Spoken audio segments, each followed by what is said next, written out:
Hi guys, welcome back to my channel. My name is Helen Kadiri. Today I'm going to show you how I made this simple tomato pepper blend base that you can use to create your stews, soups, jollof rice, spaghetti and any other recipe that requires a tomato or pepper blend base. So usually I make a large batch of this tomato and pepper that will last me for a week or two. What I usually do is I make it in a large batch, put it in the fridge, and use it for cooking. That's why most of my videos you might see that I don't blend pepper or tomato at that point because I already have it. So this tomato you are seeing presently, I already cleaned it out, took out every black spot in it. For the tatashe, I took out all the green roots and some of the seeds. I left some of the seeds because of the extra taste it gives it. You can see how beautiful, how clean it looks. So I'm going to be using ginger and garlic as well. You can see I've washed it, and onions and tatashe. So first off, we are going to chop up the tomatoes into small sizes so that when we put it in the pot, the juices can flow easily and the juices can dry off easily. The basic thing about this tomato is for the juices to dry off. You understand? If the juices in your tomato doesn't dry off in the fire, your tomato is going to still taste sour. So you need to allow it to dry. That's why I have to chop it up before I put it on the fire. And it's also optional. You might decide not to chop it up. You can decide to put it on the fire, but it will stay a longer time on the fire. So you can see now I'm done with it. I've put it on the fire. Now all you have to do is add your onions, a bit of the onions, not all. Add some onions inside, and you add some garlic and ginger from the ones we washed. So we are going to add it, and then we are going to cover the pot and allow it to cook. Make sure that you remove the back of your garlic. Make sure you wash it, your garlic and your ginger.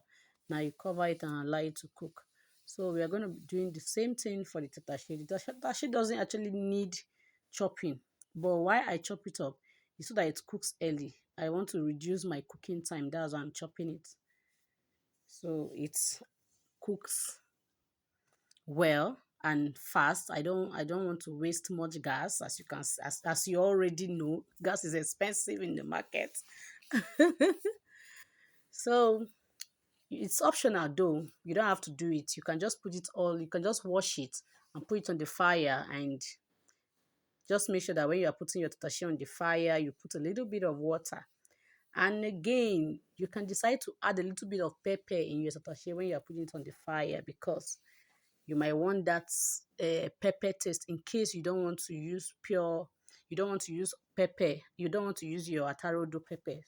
You want to just use the tatashe just for the tatashe to have that spiciness in it. And the reason why I love tatashe is because of when you use it for jollof rice or spaghetti or whatsoever, you see that red, it brings out the red in it. So now I'm going to be adding the remaining of my onions and the garlic and ginger, and then I'm going to add a little bit of water because tatashe doesn't have water on its own. So you need to put water in it for it to be able to cook. Then you close it and allow it to cook. Now you do the same thing with your pepper as well. So you can see my tomato is coming up, but there's still water in it. Right now I'm just going to mix it, turn it a bit for the ones on top to go down. You see there's water, there's still water in it, so it's not yet ready. So when it's ready, at that point there won't be water in it. Even if there's water, it will just be small. Yes. So at this point, you still have to cover it and allow it to cook again.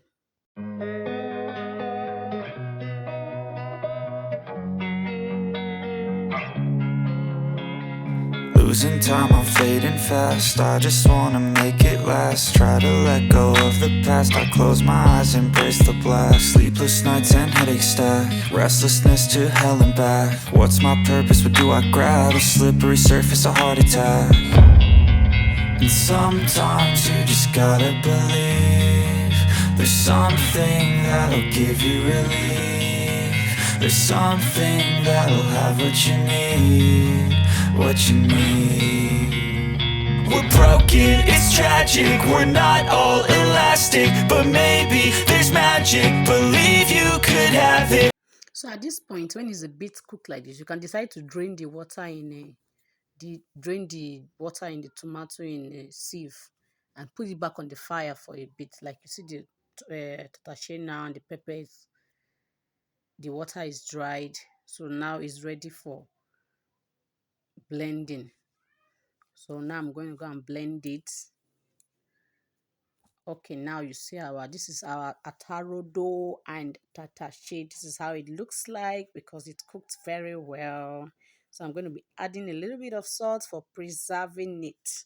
This salt is just because I'm going to be showing you two different methods. I'm not just going to be putting it inside the fridge. I'm going to show you how to put it in the bottle and store it for a long time. That's why I'm adding the salt. The salt is to preserve it, not to allow it to spoil. And this is our tomato after blending it. You can see how wonderful it is, how beautiful it came out. So there's no water in this. I didn't allow my tomato to dry completely on the fire. I drained it. I drained the water before putting it back on the fire to allow it to drain very well before blending it. So step one, I'm just going to be showing you two different steps. This step is where I use these rubbers to store the tomatoes and the pepper inside the fridge. When you put it inside these rubbers, you put it inside the freezer, not a fridge. When you put it inside the fridge, it might still spoil, but when you put it inside the freezer, it freezes up, and whenever you want to, you just bring it out and defrost it and use it. It comes out very well. It turns out well. It's better like this for me, and I'm sure it will be okay for you. A few people that have seen me do it have tried it and they've testified and they've done it, and it's also turned out beautifully. So like now, this is the step two. This is the second step. You look for these bottles, you put it inside the bottles and you cover it. You add, for me, I add a little bit after putting the tomato inside and or the pepper inside the bottles.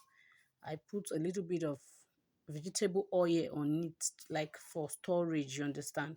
After doing it like this, make sure you put it inside the bottles very well, then you close the bottle. This very step can last for sometimes a year, 6 months, depending on how, if you don't open it, after you've closed it and you've cooked it and you don't open it, can last you for a year or 6 months. It doesn't necessarily have to be a bottle. It can be um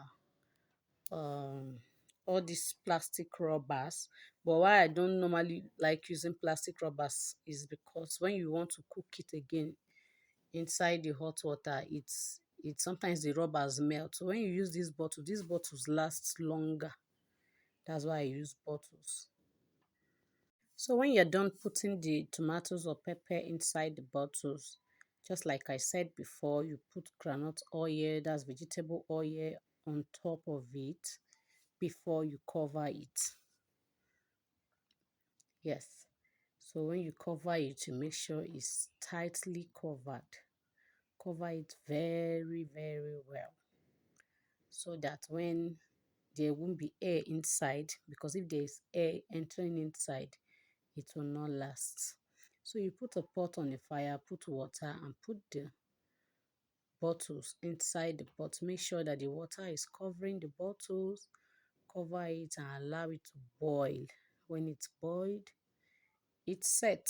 It's ready to be stored. You can keep it for as long as you want.